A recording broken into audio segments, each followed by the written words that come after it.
I'm going to keep my introductory remarks, my introductions of the Admiral in general to a minimum, so they'll have time to elaborate their opinions to the maximum. Admiral Gary Roughead is the Annenberg Distinguished Visiting Fellow at the Hoover Institution. Before that, he was Chief of Naval Operations, which is the highest-ranking naval officer in the Department of the Navy. Before that, he commanded both the Pacific Fleet and the Atlantic Fleet. I believe only the second officer in American history to have done that. General Jim Mattis is the Davis Family Distinguished Visiting Fellow at the Hoover Institution. Before that, he commanded United States Central Command. CENTCOM is responsible for the Middle East and South Central Asia. In addition, General Mattis, over the course of a colorful 42-year active-duty military career in the Marines, led Marines into battle in 2001 in Afghanistan and 2003 in Iraq.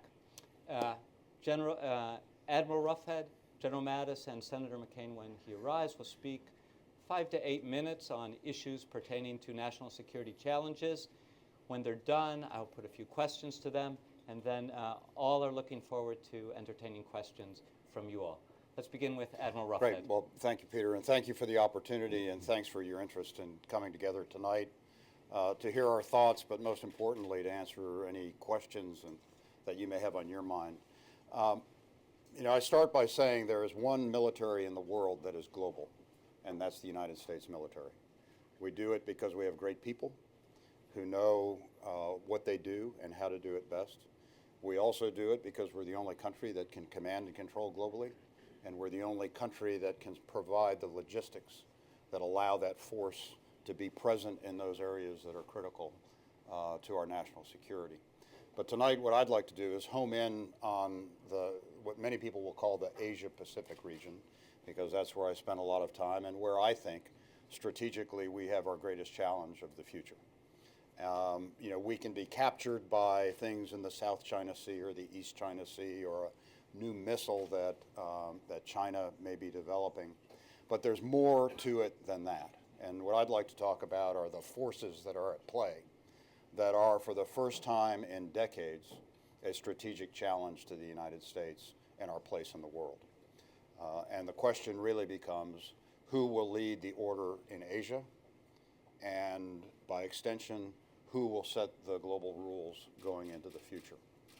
I think when I look at the region, I think of three things. One is the space, the other is time, and the third is what is the rule set. And when I say space, as I said, most people think about the Asia-Pacific region. I'd like to think of the Indo-Pacific region, because it really is going to be driven by the emergence of China, the rise of India, and the importance of the sea routes that feed the global economy wherever it may be, and also the importance of energy that comes out of the Middle East. That's going to be significant for decades to come. When I talk about time, our focus on time is probably the next primary, which I think is going to be over in a couple of hours. That's not how Asia views time. And when I look at the leaders that are going to be in place and will be making consequential decisions going into the future, China, Xi Jinping, 2022. Prime Minister Modi in India, 2024. Putin, he probably thinks he's only halfway done about 2024. Kim Jong-un, 31-year-old leader up in North Korea, absent something bad happening to him, he's probably going to have a run like his father and his grandfather had. So, I think we have to stretch our focal point out a little bit and think in the times that these leaders are going to be generating activity. And then the rule set, and what is the rule set in Asia? Right now, I would say that we are not shaping the region as we used to. China has what I consider to be a very thoughtful economic and security strategy, summarized in what they call the Silk Road Economic Belt that will cut through Central Asia, and the Maritime Silk Road that goes down through the South China Sea, through the Straits of Malacca, into the energy areas of the Middle East. And I would even argue up into the Red Sea, and oh, by the way, they've acquired rights to ports in Greece. And so we're now looking at a strategy that's both economic and security as we see their military moving more broadly. And so as I look at how the region is going to evolve, yes, there are going to be a lot of issues coming up. The issue in the South China Sea, Korean nuclear problem. But really what I see is what I would like to call kind of the reemergence of the empires. China sees itself going back to its historic role before its period of humiliation. Russia, we see moving, and although they have developed a strategic relationship with China, I will tell you there is not a love lost between the two. And then another empire, Iran, feeling their oats. They've had a new lease on life. They're going to have a significant amount of money flowing in. That will feed their military capability. That will affect the stability of the Gulf, the Arabian Sea, and the sea routes that are going to go through the Indian Ocean. And oh, by the way, I think they're going to be very comfortable working up in the Red Sea. And when you do that, you have Saudi Arabia and the Sunni states that are surrounded. And oh, by the way, you could even carry that into the Eastern Mediterranean as Turkey and Russia and China and Iran with its proxies in Syria come into play. So that's the dynamic that I see happening. The rule set, China and the United States, quite frankly, are operating on different rule sets. Look at trade, look at their control of their economy, look at the control of information and the internet. It's very different than what we expect and what we see. And so those are the challenges that we're going to have to face. And how do we do that? We have to be present. And the dirty little secret is that the forces that we have become accustomed to over the last 20, 30 years are dwindling, and the numbers are not there. In the South China Sea, China has had the advantage of putting in place permanent military installations. Even though they have just recently added some military capability to Woody Island, there's no doubt in my mind over the last 10 years that this was where they wanted to go.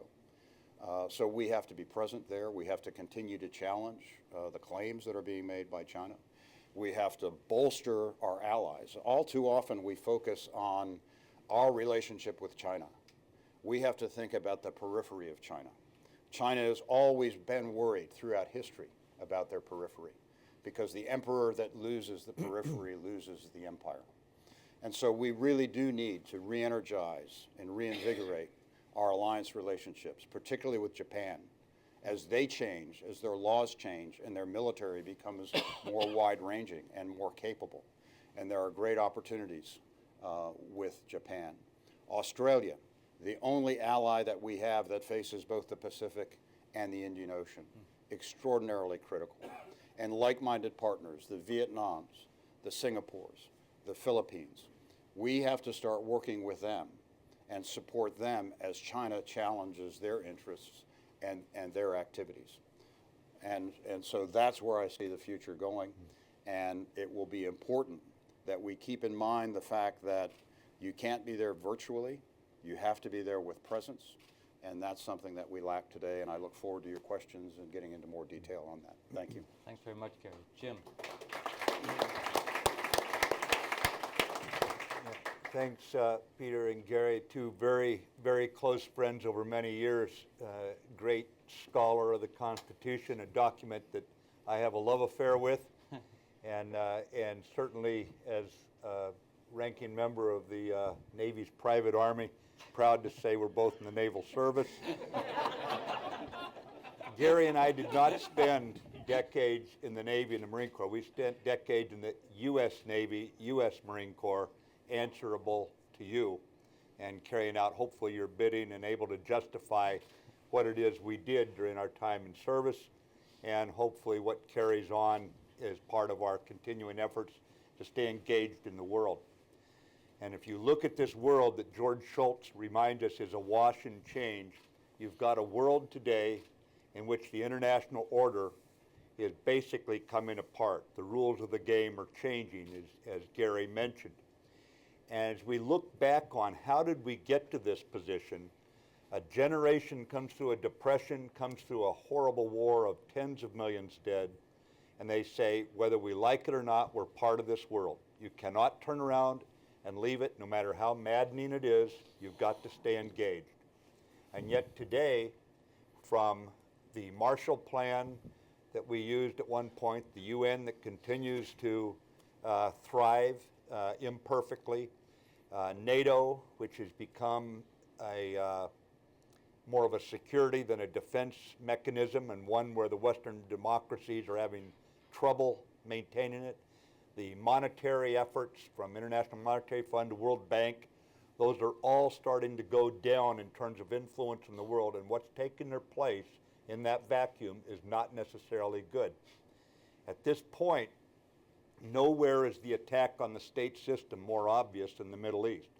Yes, it's going on, I think, like the CNO said, it's going on in the South China Sea, where China is shredding trust using the classical Chinese model of tribute, and they want veto authority over the economic, the diplomatic, the security arrangements of their neighbors.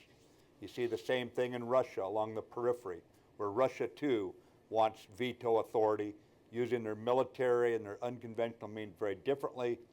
And then as we draw down to the Middle East, we've learned a lot of lessons over the last 10, 12 years. But among them, I think, are that we need to have a strategy. And ladies and gentlemen, we are sitting in a town where there are more nameplates that say strategy outside of offices than probably any other town on this planet. I'd also suggest to you there's no place with less strategic thinking than right now here. And but the thing is, it is, to some degree it's humorous, but it's tragic.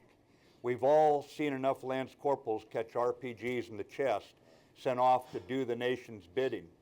And unlike, for example, Desert Shield, Desert Storm, where the political establishment said, this is the end state we are going for, this is the political end state, it's limited, we will free Kuwait.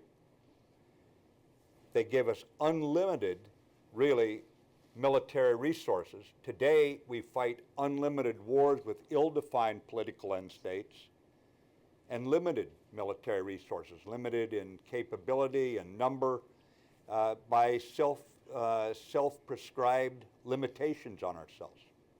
So as we look at this world that we're in today, we have a breaking down of the international order, and we have Washington, D.C. in a strategy-free mode, and this is not a Democrat problem. This is an American problem. It goes back before this administration, and we're going to have to come back together and reinvigorate our strategic thinking, because you can't just turn your back on the world. As maddening as the Middle East is, I'll give you 3 reasons why you cannot disengage. First of all, economic. Now, North America, between Mexico, Canada, and the United States, may well be energy independent, but the international markets that our businesses count on are not energy independent, and 40% of the world's globally traded oil comes right through the Straits of Hormuz. If that was to get shut off within 48 hours, the economic ramifications would be felt around the world, including from New York to San Diego, from Seattle to Miami, immediately and all the way across our country. Economically, we have got to stay engaged, and you cannot think that somehow we can come home and we can live our own productive, prosperous lives. It's not going to happen. We've got to stay engaged. Second is diplomatic. If you want a friend to be with you when you're in trouble, you better stick by them when they're in trouble. I give you the example of the King of Jordan in the midst of all of his problems with refugees pouring into his impoverished country.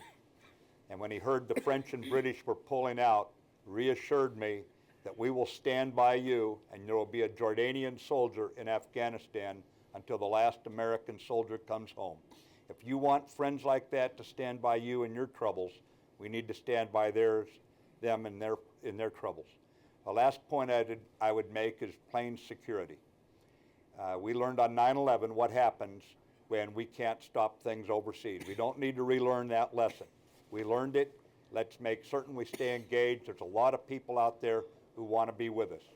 one of the nations out there. Hello, Senator, Mr. Chairman. How you doing? Good to see you. Admiral, how are you? General, good to see you. Chairman, I'm waxing eloquent, basically with the same thing I said in front of your committee in January. Well, it's profound and important, and you know, I always with my favorite general and my favorite admiral, and so it's my pleasure to be with you and there was some very wise people. Now you'll hear from a member of Congress.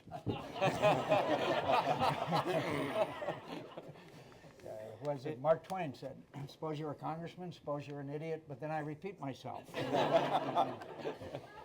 Yeah, these are very interesting times, most interesting times I think my colleagues would agree than frankly I've almost ever seen. It is just remarkable times, and this latest fiasco in the Middle East makes me weep because they're just killing more Syrians while the Russians are playing us like a Stradivarius, and so they're bombing them indiscriminately, and perhaps once the Russians and the Iranians and Hezbollah and Bashar have enough territory, they may declare a ceasefire after they've killed enough and gained enough territory. This is really we're writing a sad chapter. Could I just mention one other thing? Please do. The Admiral and I particularly, this seizure of these two American vessels, we still don't know how it happened. They're having an investigation. We're going to give them till just a few more days, and then if we don't get the information, we're going to subpoena somebody. But this is one of the most embarrassing episodes. Not the fact that the Iranians took our vessels. That's the rogue nation they are. But the gratitude that was expressed by our Secretary of State, who said thank them for their prompt action, and our Vice President that said this is standard nautical procedure, and the spokesman, that idiot, said something else. I mean, and then what did the Iranians do? They showed pictures. They had a video of an American apologizing. Lately, they've had a video of an American crying. They gave medals for bravery to these brave Iranians that took these vessels. And then they even had a parade in Tehran where they were mocking us. My friends, this is a propaganda coup for the Iranians in the region. They captured two American vessels, put them on their knees with their hands clasped behind their heads, and then we're good enough to let them go. This is not the way a superpower agrees to be treated. You don't thank people for violating international law and taking your vessels and putting their service members on their knees. That's not the way America should behave. And as an old Navy person, Admiral Roughead stood at the top of our classic Naval Academy. I stood at the bottom of the class. But I don't know if you agree, Admiral, but this is really... No, and I think that in my comments, I alluded to kind of Iran's newfound lease on life that they're going to have, and the behavior that I believe you saw when they seized the vessels and humiliated our sailors and by extension our country. Now you're going to see more capability. They'll be out more, and they'll present more challenge, and I believe they'll tend to be more aggressive than what they have been able to do in recent years and months. And so, you know, we've got to get the tone right. We've got to get the strategy right, because it will only get worse, in my opinion. And of course, you have to put that in the context of the firing of the missile by, was it Teddy Roosevelt? Right? Mm-hmm. Sure. The demand that our ships leave the Gulf of Oman, which I found very interesting, and all these provocatory acts that continue to send the message that the United States of America can be pushed around. And that's not a good message in a very, very dangerous neighborhood. Senator McCain, I've got three questions, one for the Admiral, one for the General, and one for you, sir. Is that okay? Yes. Great. We'll start with Gary. It's a technology question. We've read a lot about, over the last several years, about unmanned aerial vehicles. relatively little about UUVs, unmanned underwater vehicles. Are they too changing the face of warfare? What kind of threats do they present? Do they present opportunities? My view is that as enamored as we have become with unmanned aerial vehicles, we haven't seen anything until we move into the underwater space. Because, as I alluded to, the vast expanse that we're talking about in the Indo-Pacific region, the ability for underwater vehicles to go out, to simply go to sleep, to respond to stimuli, to be commanded to do various things, to mate themselves with a submarine and then get a signal to kill themselves. I think this is going to be a complete change in underwater warfare. And there's no question that in Asia, which has found the submarine, that the underwater space is going to be hugely important. Quite frankly, I think that we have a hesitancy in approaching unmanned aerial vehicles. I don't believe that we're pressing the limits of technology in the way that we should.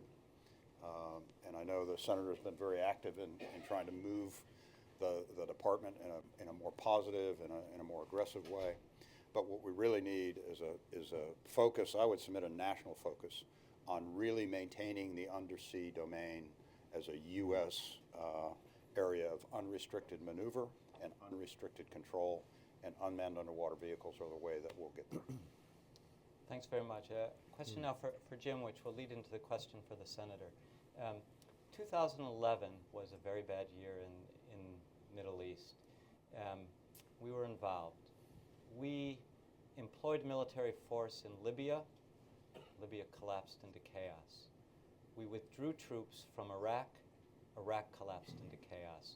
We did nothing in Syria, and Syria's collapsed into chaos. Are there military lessons to learn from 2011 and the collapse of these three states? Yeah, Peter, the first lesson we need to learn is if you don't go into a war knowing what you want it to end up like, you don't know how to end it. Further, what we found we were doing when we went into certain wars was we didn't have the right assumptions. You've got to challenge your assumptions, and you can't sit back and drink your own liquor and think somehow that people are going to greet you with a bunch of rose petals. It's not going to happen, at least not in the Middle East. You have to assume the worst case. When General Shinseki, the Chief of Staff of the Army, said he thought it would take a much larger number, he was dismissed out, basically marginalized the rest of his time. So we had, in that case, where unlike President Bush I went into Kuwait to free Kuwait, a strategy with a known political end state, fully resourced, we went into Iraq without having a clear understanding of what it was going to look like at the end, and we did not fully resource it. So you need to limit your political end state and make it clear what you want, and then you fully resource it militarily. In Libya, on the other hand, we went in for reasons that were certainly suspect and were not rigorously evaluated. And remember, war is an auditor. War is going to audit you intellectually, physically. It's going to audit your training, your strategy, your uniforms, your equipment, everything. It's going to, the tactics, all of it. And in that case, what we did, we went in again without a clear understanding of what's the level of ambition it's going to take to carry out gaining the political end state. On the other hand, with Syria, you have the Secretary of State, the Secretary of Defense, the Director of CIA, the Chairman of the Joint Chiefs, all saying we need to arm the opposition. That opposition no longer exists. It is gone. It has been ground to dust by Assad's forces, reinforced by the Russians and Iranians. It's been ground to dust by the al-Nusra Front, and they've either turned into refugees or they're gone.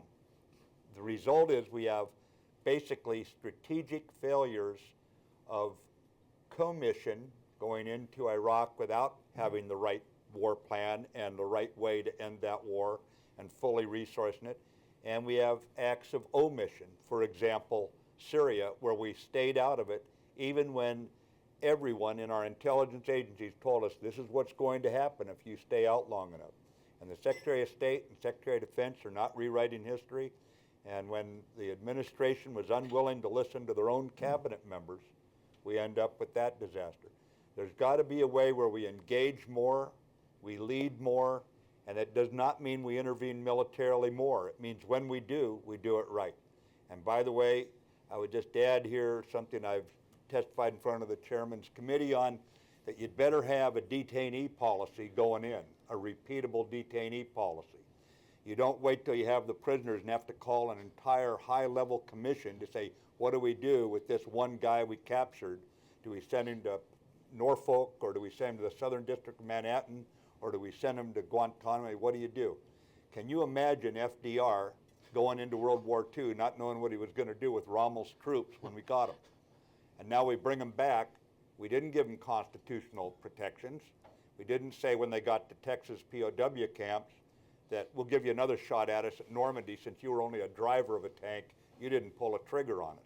You know, that's not the way you do things.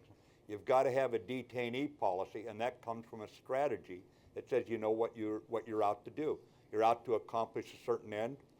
If you fight us, you're either going to die or you're going to be in a POW camp until your side declares it over, not us. It's not our problem. They're in there the rest of their life. They signed on with an outfit that declared war on us. And if this experiment you and I call a democracy is going to survive, we'd better figure out whose side we're on and whose side we're against and clarify it strategically. I think that's the number one thing that we've learned. Obviously, there's operational and tactical lessons, but that's the strategic line of thinking I think we've learned, or I should say, relearned. Thanks, Jim. Senator McCain, also in connection to the Middle East, the democracy agenda and freedom promotion have acquired a bad name, partly as a result of overreach in the 2000s, partly as a result of erratic American behavior after the 2011 uprisings throughout the Arab world. I wonder if you could tell us something about how we should understand today America's interest in promoting free and democratic institutions, and how should we understand America's competence in promoting free and democratic institutions? Well, first of all, I don't think we should ever underestimate how hard it is. It took us a couple hundred years in a bloody civil war, so to somehow think just because the dictator or the bad guys are gone, then somehow you're going to see a democracy and freedom of the press and all that kind of stuff.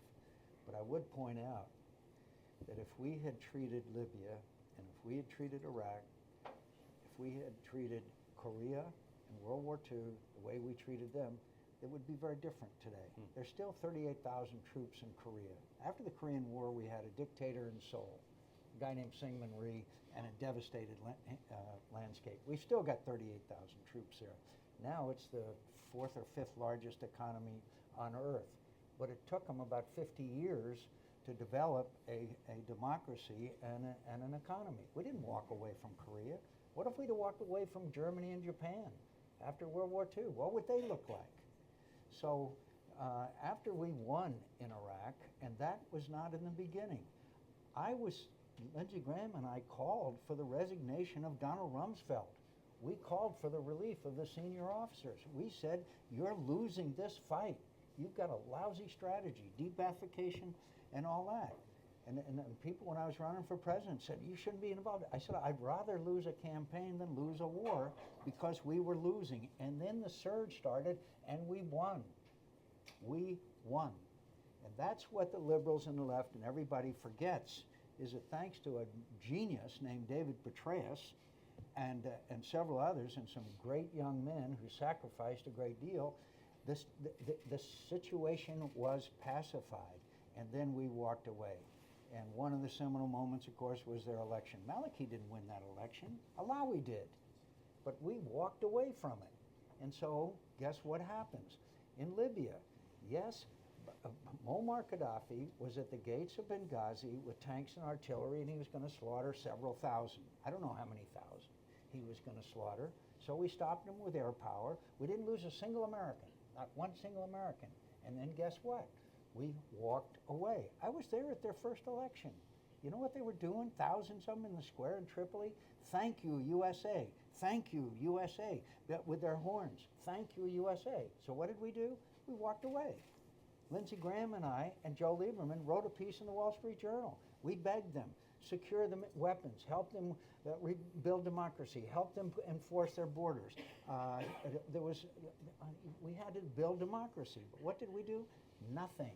So now the ISIS is metastasizing into Libya to the point where sooner or later, my friends, you're going to see American troops on the ground there. The pullout from Iraq was a seminal moment.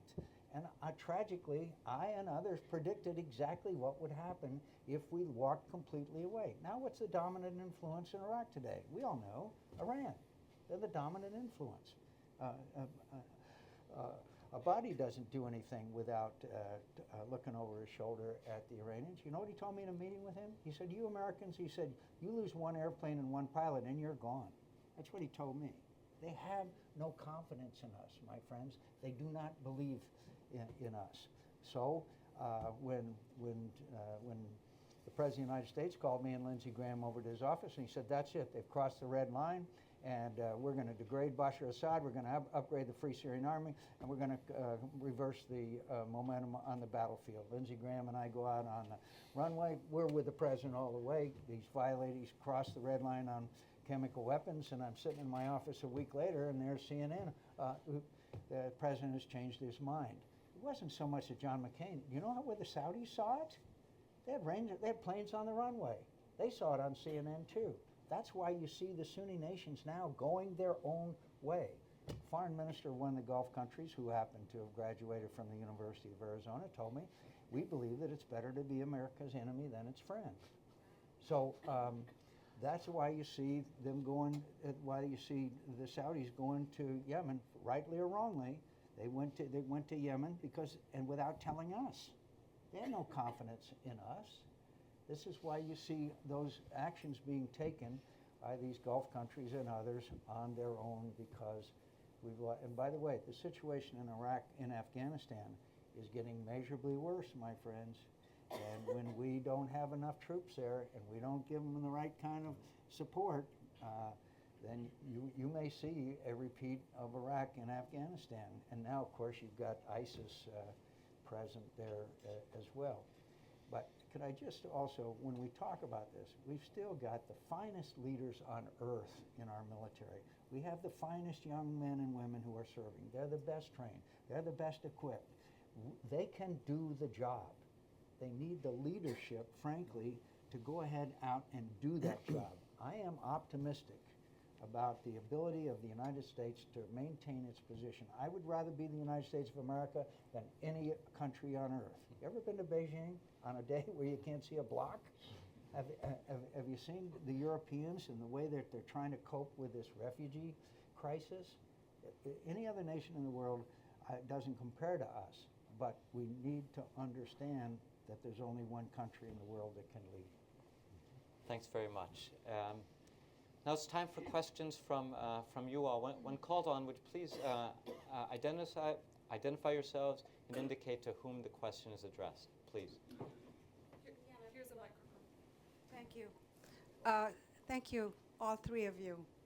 It was extremely interesting. All I want to do is make sure that you answer the second part of Peter's question, which had to do with the competence of American so-called, let's call it stabilization and reconstruction. Because we have stayed, in a manner of speaking, in Afghanistan. Indeed, we left Iraq and cut and run, but in Afghanistan we're still there. And if the Inspector Generals, both for Afghanistan and Iraq, are an indication, and they've done a lot of studies, and you know too well, I spent the 90s at IFES when you were with IRI, so I speak from compassion, but truly, is it possible to have the competence required when the State Department's stabilization office is barely there? So the question is already spoken. I just want to follow up. And perhaps if General Mattis or either one of you could. I'll be very brief. Great, In the thank you. case of Afghanistan, obviously the history is replete with foreign invaders who have left their bones there, the bleach and the plains around Kandahar.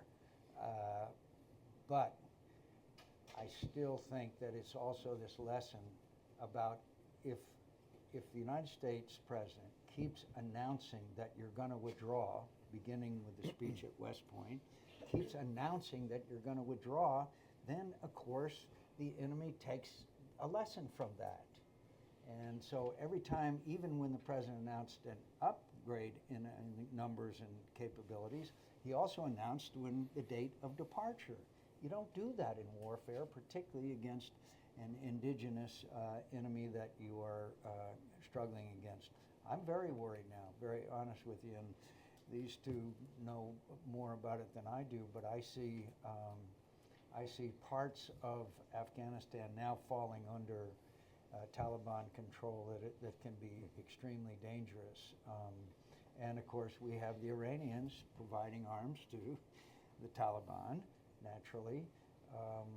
So I'm very worried. I think Ashraf Ghani is, the good news is we have good diplomatic serve there. Our ambassador there is fine.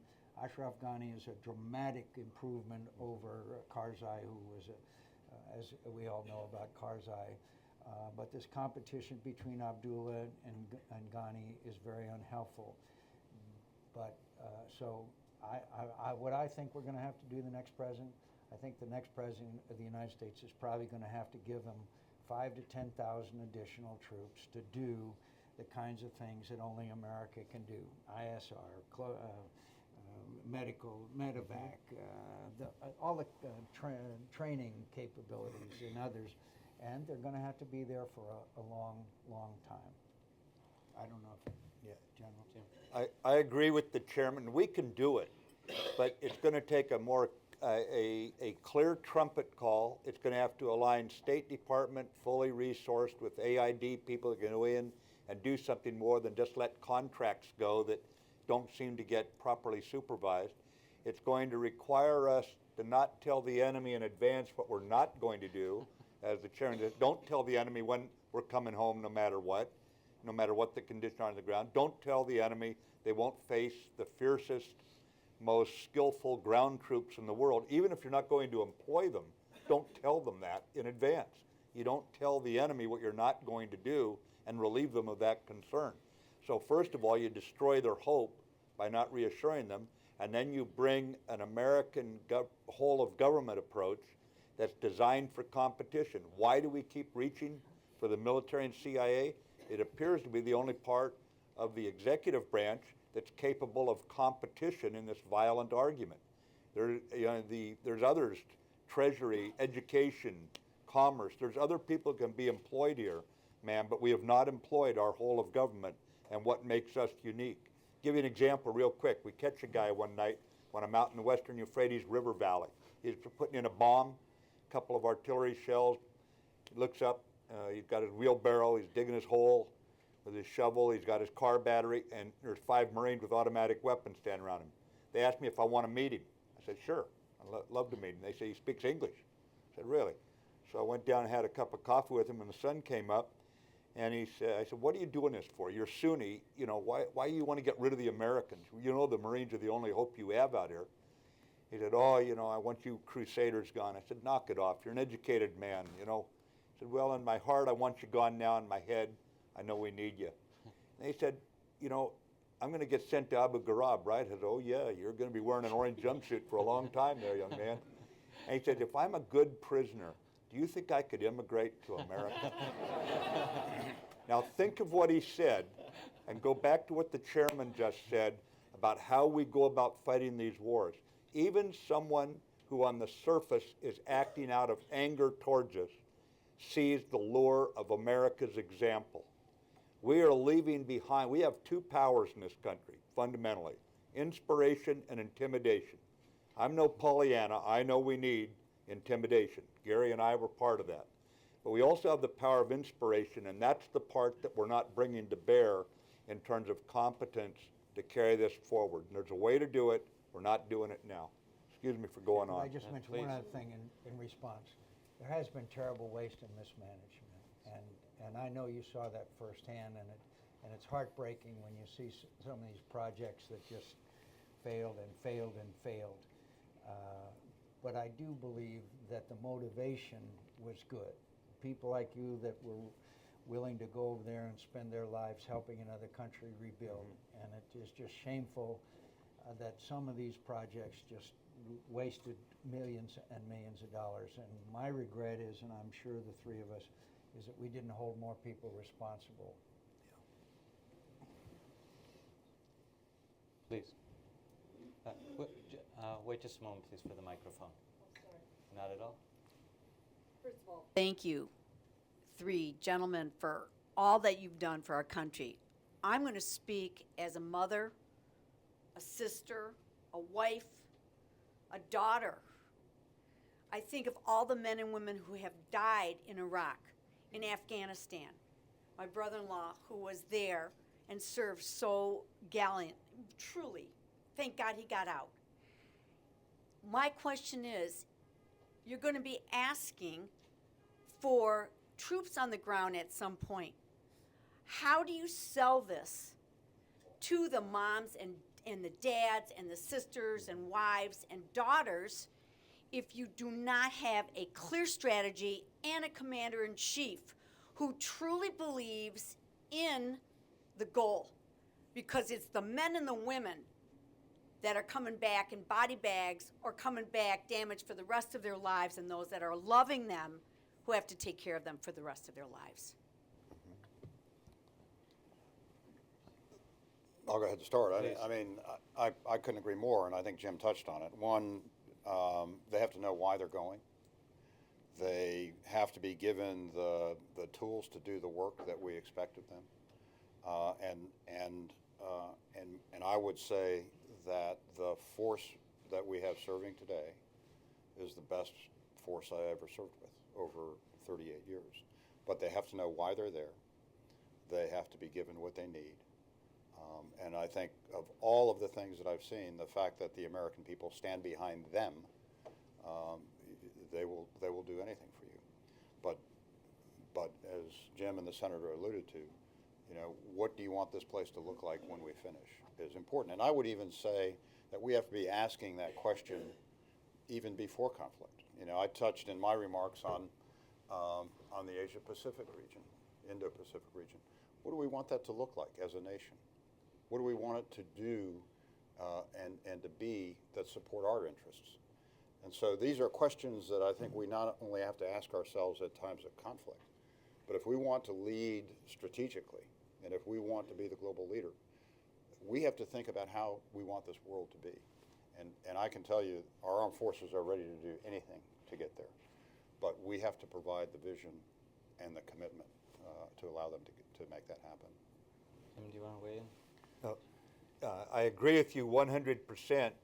I don't, again, this is an American problem, and it's all our problem. We have to send the right people to Washington who insist on it. The Senate has the authority to hold hearings. They hold them. They bring people in. They try to draw out of them a strategy. You can't have a president saying we don't have a strategy and nothing changes. A year later he says he has one, and suddenly you have one. A strategy is well-defined political ends, and I think you then resource it fully. Can you imagine fighting a war, ladies and gentlemen? If I told you 20 years ago we're going to fight a war and we're going to have troop caps and they're going to be so severe there will be no operational reserve on the battlefield. Anyone who's studied military history would say, are you crazy? What do you mean you have no reserve? You've got everyone committed. Now when something goes wrong, you can't reverse it. Now if something goes right, you cannot exploit it. That's how we're fighting our war. Remember all those troop caps? How about we don't know what we're going to do with the prisoners? I guess we let them go. Where do you ever fight a war like that? We are doing things today so fundamentally unsound that if you don't get the strategy right up front, General Tony Zinni, one of my predecessors at CENTCOM's, written a book titled Before the First Shot is Fired. Before you ever fire the first shot, figure out these things, because that's what we owe, and then you can look the Gold Star families in the eye, something that is difficult today for all the reasons you just said. Senator I McCain? can't add much to that, except the saddest part is when you meet the mothers. Wives can recover, children recover, the mothers never do. Yes, sir. Please. Rick Wolford from Hoover, or I guess from Hoover. Yes, please. This is the Syrian dynamics change instantaneously every day. And the alliances and the factors on the ground literally are rapidly evolving. To start, this is a question sort of for everybody, but to start with Jim, who wants to have an end state for war. If you were to scroll forward 3 years from now, or maybe just 2 years from now, with Assad, with Erdogan, with the Kurds, with ISIS, and Iraq, Iran, what is that region going to look like? Rick, we're in uncharted territory. It is going to get worse before it gets worse, and I did not misspeak. And if we don't figure out what it should look like and start lending support to those who would agree with us, then it'll wander off anywhere. And in that part of the world, vacuums are not filled by something good. I have seen refugees, pulled them out of the water off Vietnam. I've seen refugees in Kosovo. I've seen them in Africa. I have never seen refugees as traumatized as what we're seeing today. Second point is the face of European society has already been changed. And it's going to change more if we don't address this problem that the refugees are just a symptom of. So we're talking about changing our principles of how we operate with Europe, the place that we've always been tied to tightly. This is all coming unglued unless we go back to tending the garden, and let's take our own side in the fight, say what we stand for. There are nations eager to have us do that. But when we give our word, we'd better live up to it, because we've already broken faith with a lot of people. I can't tell you what it's going to look like right now. I can assure you, you will not like it if we don't start carrying out our responsibility, banding people together. Gary? As I mentioned in my opening remarks, I think, to Jim's point, we're in a different phase. You have Russia, Turkey, Iran, all coming together, and we kind of put our bomb sight on Syria.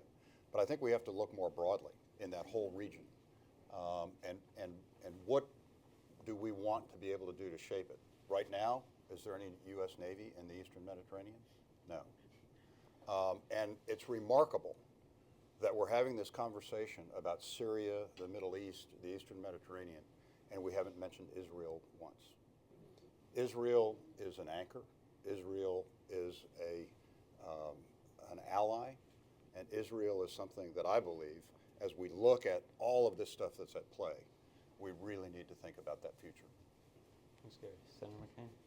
It's hard now to know how this plays out because of the complexities and the different forces at play. But there are certain facts that now are indisputable. One, Russia now has established itself as a major player in the Middle East, which they haven't been since Anwar Sadat threw them out of Egypt in 1973. Russia is basically calling the shots while we're trying to deconflict and all these other new phrases and words that John Kerry is coming up that means surrender.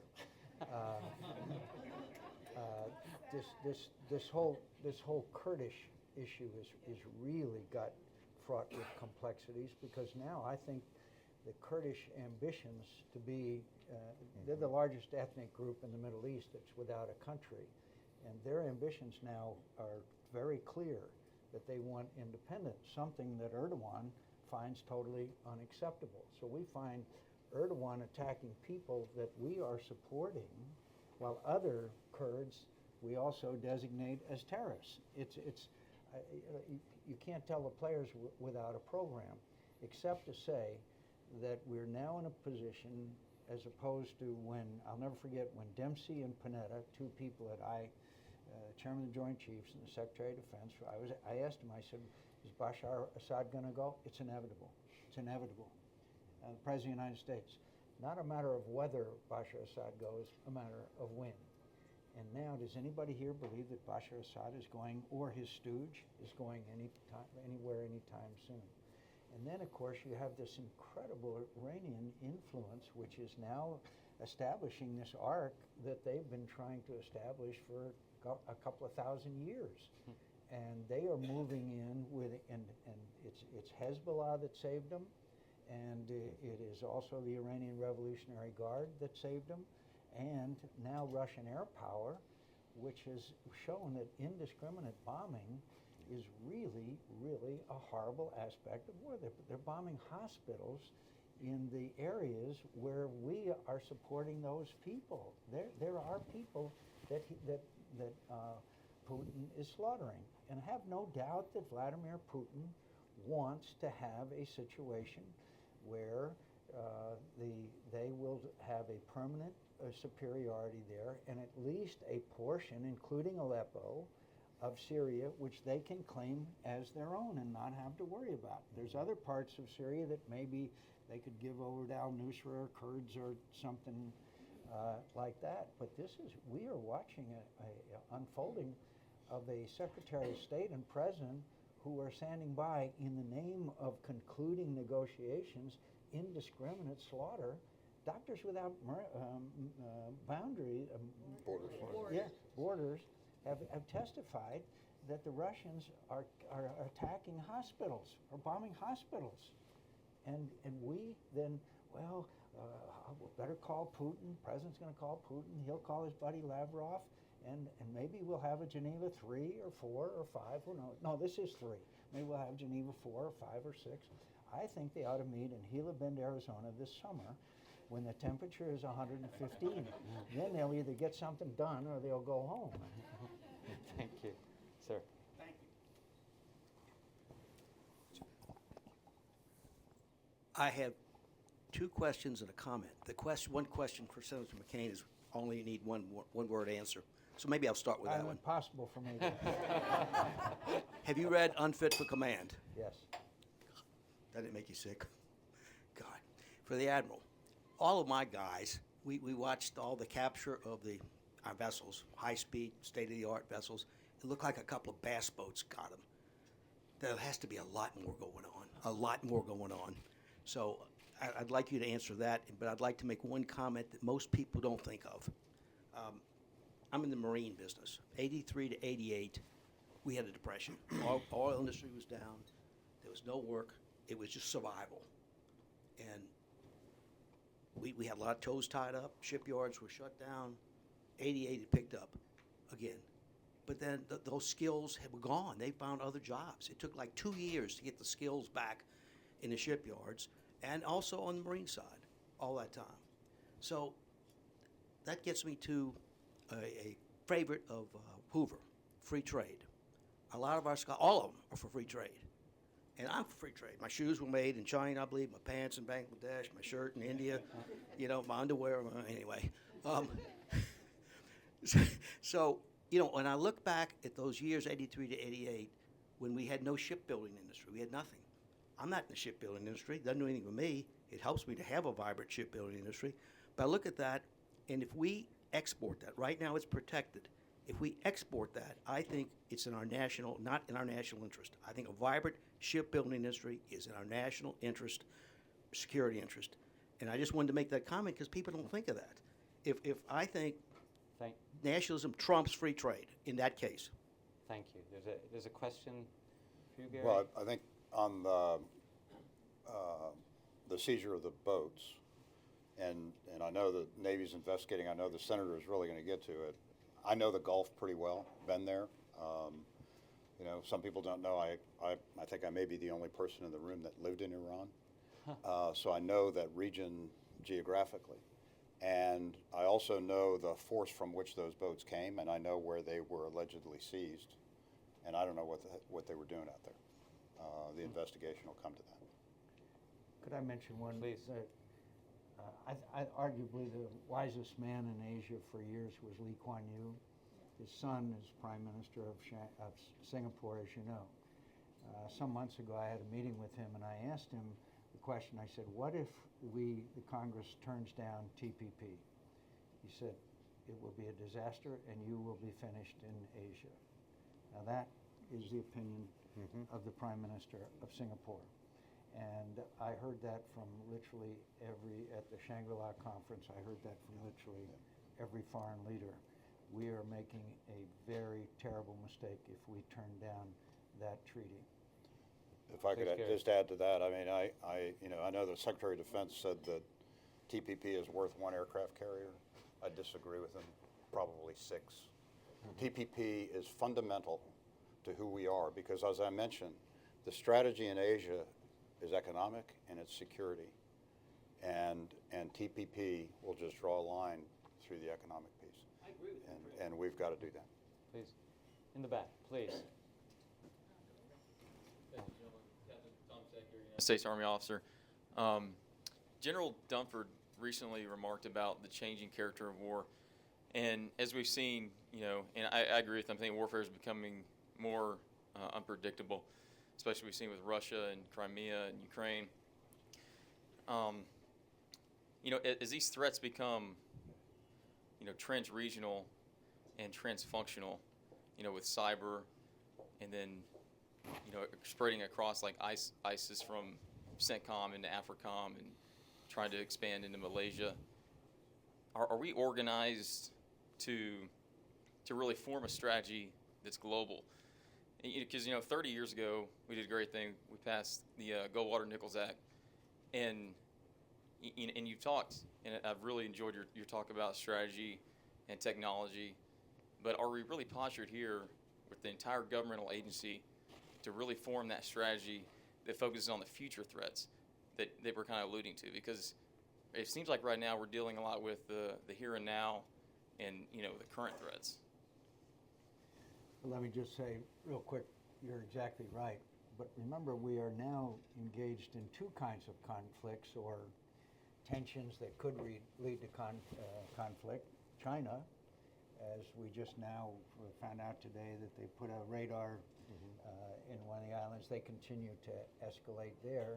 And of course, Russia, with their continued, General Breedlove tells us that the tension and intensity of the fighting is ratcheted up again in Ukraine.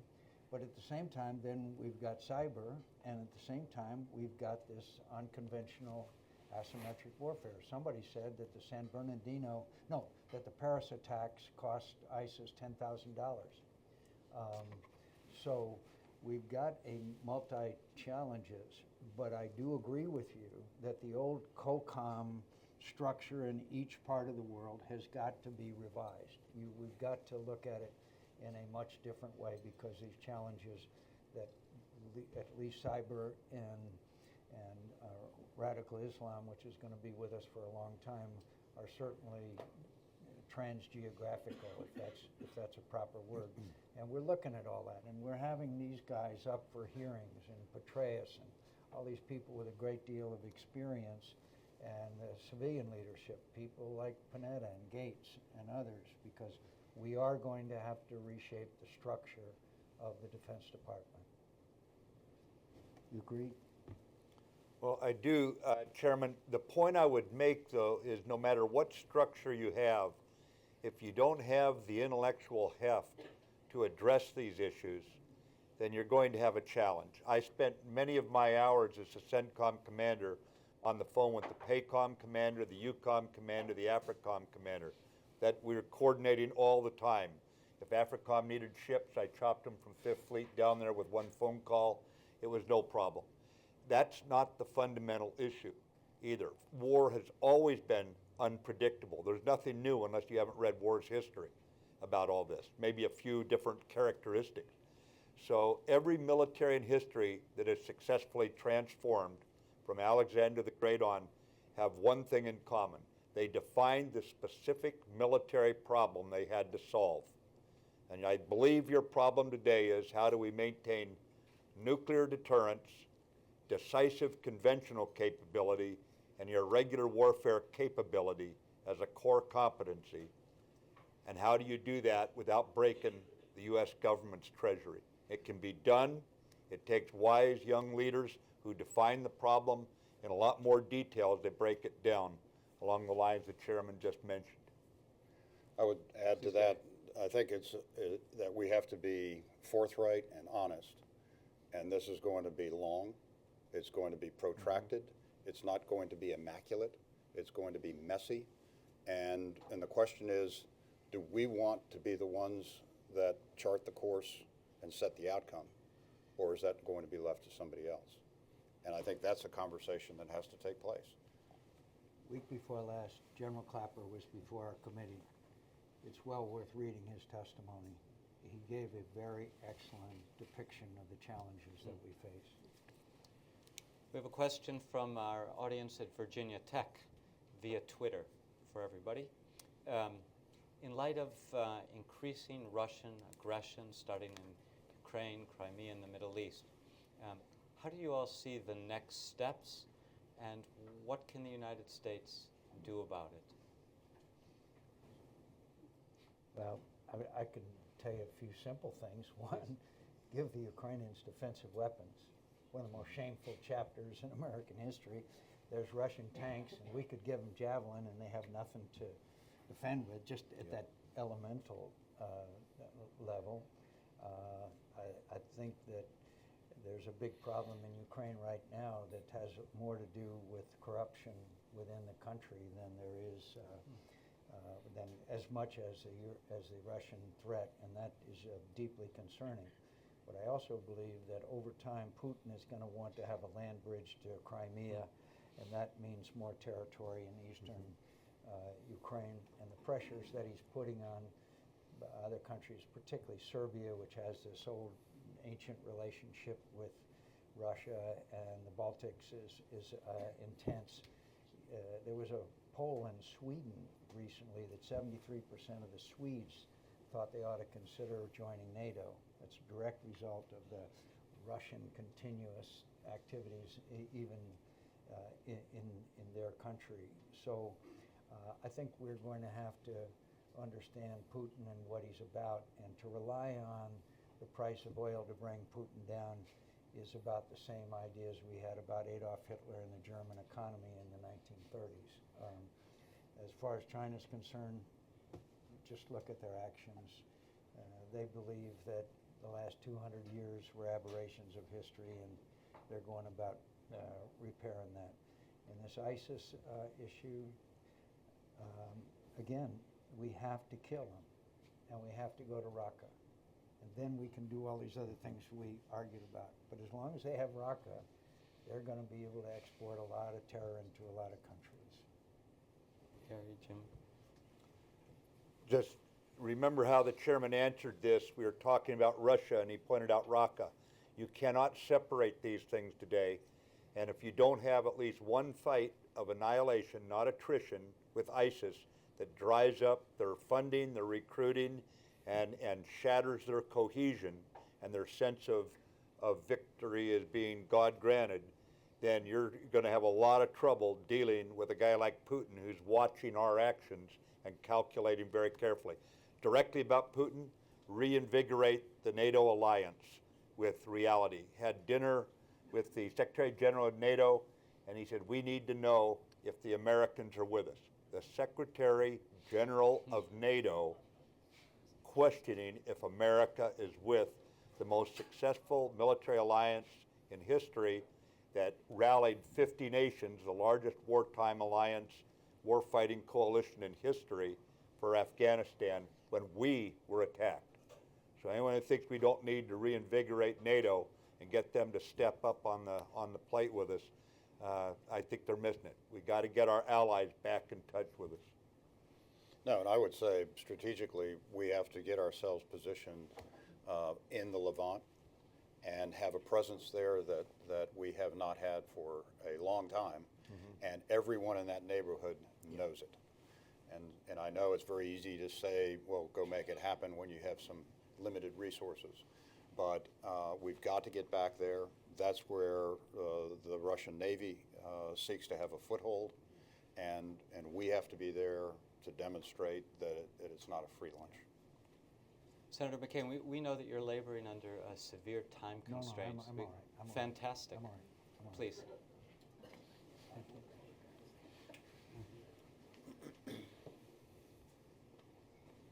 you. During the period under Obama, these last 7 years, we've seen the military budget being gutted, and we've seen the Army, the the Navy, the Air Force, the amount of their resources cut way back, in some cases, to pre-World War II levels. Now, if a Republican is elected as president next time, or this coming fall, what would be the amount of money that would be needed to restore the military power of this country? And what would it be spent for specifically? Well, let me say that sequestration, because of the MEDAX effect that it has on the military, both these gentlemen can describe to you a lot better than I can, the effects of sequestration when you don't discriminate between good and bad, you just cut. And one of the things that bothers me more than anything else is bright, attractive, wonderful young officers are starting to leave the military, some of the best and brightest. That kind of thing takes a long, long time to repair. We also have to have acquisition reform at the same time. It's hard for me to go to Arizona and describe to my voters that an aircraft carrier that was supposed to cost $10 billion ended up costing $12 billion. They could do a lot with that $2 billion. One of the things we did last year was put people like this in charge of the acquisition and responsible for the acquisition process. When he was head of the Navy, he had no responsibility for that. Imagine that. And so we need to do a lot more in the area of acquisition reform. I can't give you an exact number, but right now we're $17 billion less than last year because of the Budget Control Act. We need to have that $17 billion back. And what's interesting to me is Ash Carter is announcing all these new initiatives, and yet with $17 billion less, and if you look at the fine print, guess what they cut back on? Acquisition. They're cutting back on the optimum acquisition, which over time makes these weapon systems dramatically more expensive. Otherwise, we wouldn't be acquiring them at the level that they're at. And so, again, we're paying Peter Peter and Paul. Without making it appear that I'm sucking up too badly here, without Senator McCain's efforts in acquisition reform and what he personally drove, we wouldn't be seeing the changes that have taken place in the last year, and we need to continue to do that. And I think it's also important that, to the point that was made earlier, and I'll speak from the naval perspective, we have to treat the industrial base of this country as a strategic asset. And to the Senator's point, it can't be just through all the money that people want. But we have to view that as a strategic asset to maintain the technological lead, but then also to provide the forces that we expect our people to use to go out and do the hard job that we ask them. And we have to have a focus on that, and the Senator's been terrific in supporting that reform initiative. Just a couple points, Clark, that I would look at. One, we are going to have to prioritize because we can't do it all. And right now, the U.S. Navy does not have enough ships, based on what's going on around the world, to buy us time around the world and keep us connected to our allies. We are going to have to increase the fleet. It will be a more maritime defense strategy because of the situation we're in. At the same time, if the U.S. Army goes down to 450,000 troops, we must reduce our commitments to the defense of the peninsula, the defense of Japan, NATO. We're going to have to find something that we can, some way to address this. Because for most people in the room, we don't remember seeing U.S. soldiers and Marines on corridor like this. We can get into a very dangerous situation the way we're going, with the commitments far outstripping what we have to meet those commitments. And that is a responsibility we all have as the American people, that we discipline ourselves. But right now, I think we've got to restore the Navy's shipbuilding and build a fleet that's fit for its time, to buy us time, to reassure our friends and our allies that if there's trouble, we can break through to them. and temper our adversaries' designs. I would also add one thing to that, and until that can happen, I personally believe, based on the focus that I have on the Pacific, that we need to swing more naval power into the Pacific. And the quickest way to do that would be to move an aircraft carrier from the East Coast to the West Coast as step one. I know some have recommended that maybe it even go farther west, but we control San Diego and Bremerton, and we can do that. But the problem, and I'll leave it to the senator, getting an aircraft carrier out of Norfolk is probably harder than the second coming, I think. Well put. Please.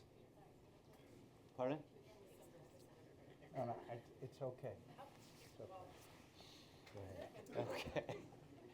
Okay. Thank you for the turn. Ahmed Nabi Hassan Zoy, a research associate here in Washington, D.C.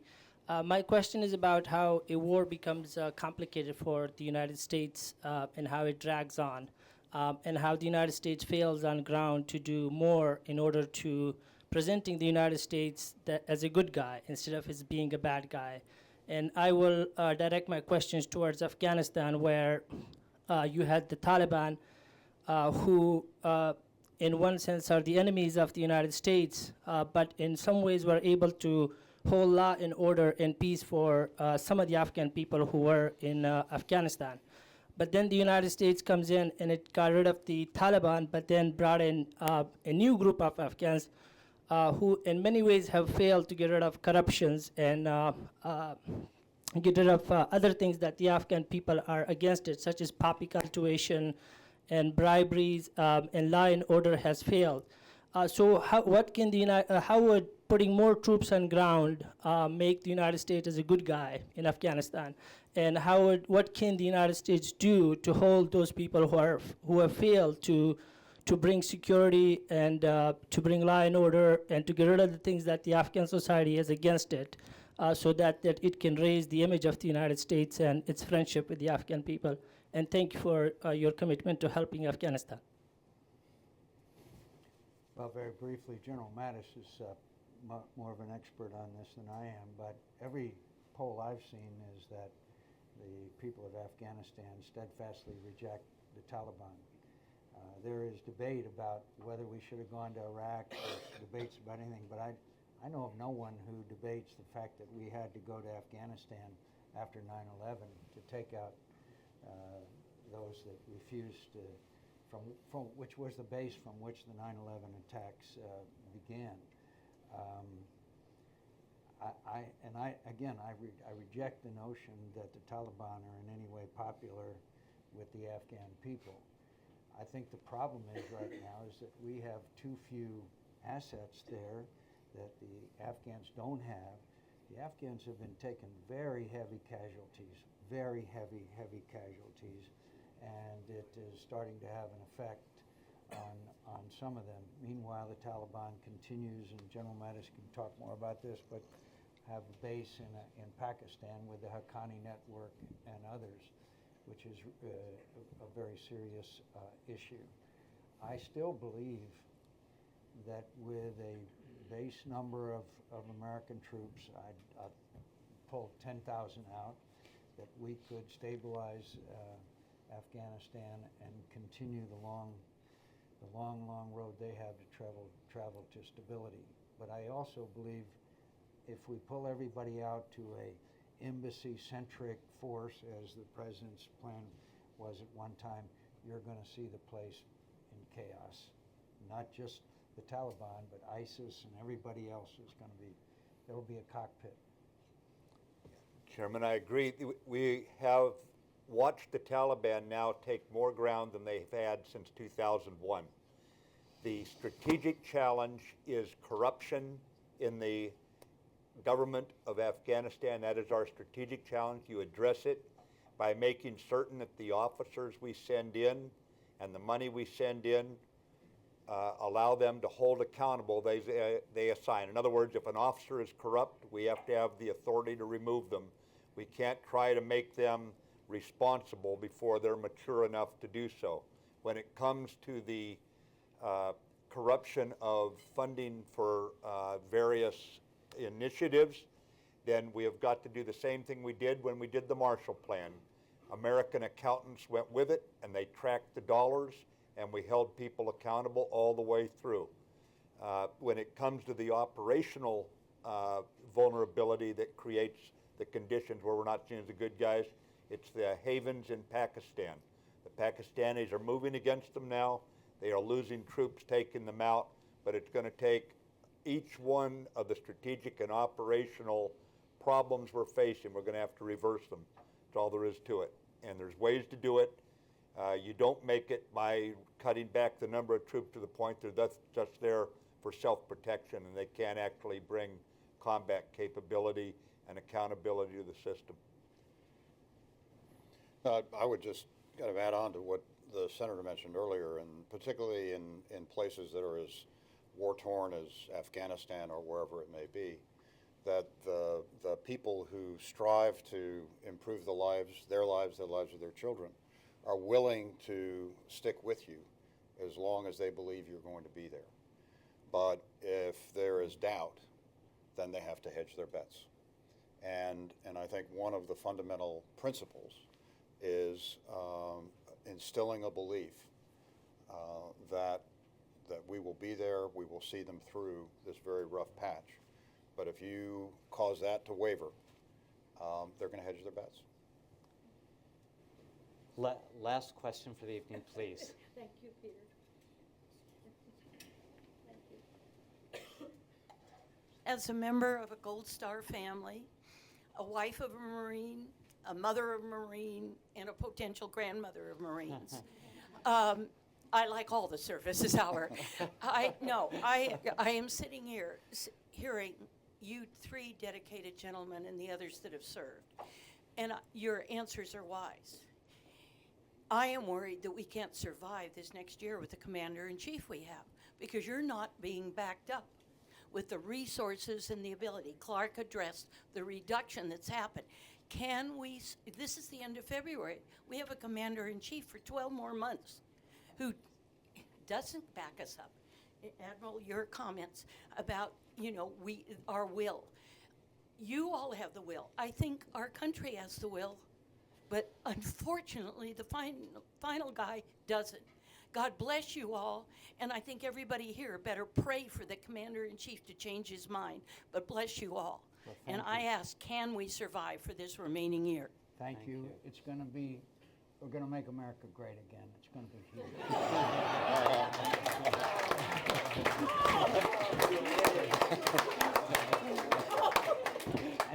Could I just tell you, America will survive. I promise you, we will survive. It may be tough, but we will survive. Could I just relate one story really very quickly? My son was a Marine. He enlisted when he was 18. He was in Anbar Province in 2008 as a Lance Corporal, and he was driving an MRAP, and they hit an IED, and it flipped upside down, and no one was hurt, but it was a rainy season, and the MRAP got in the mud. So they were all mad at my son Jimmy for getting the MRAP in the mud.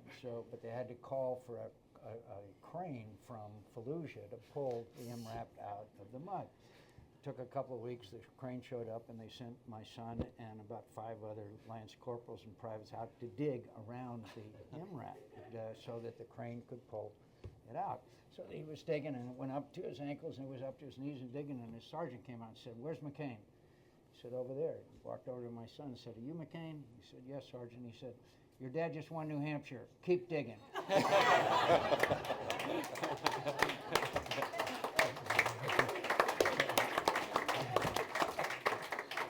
They're the best. They are the best.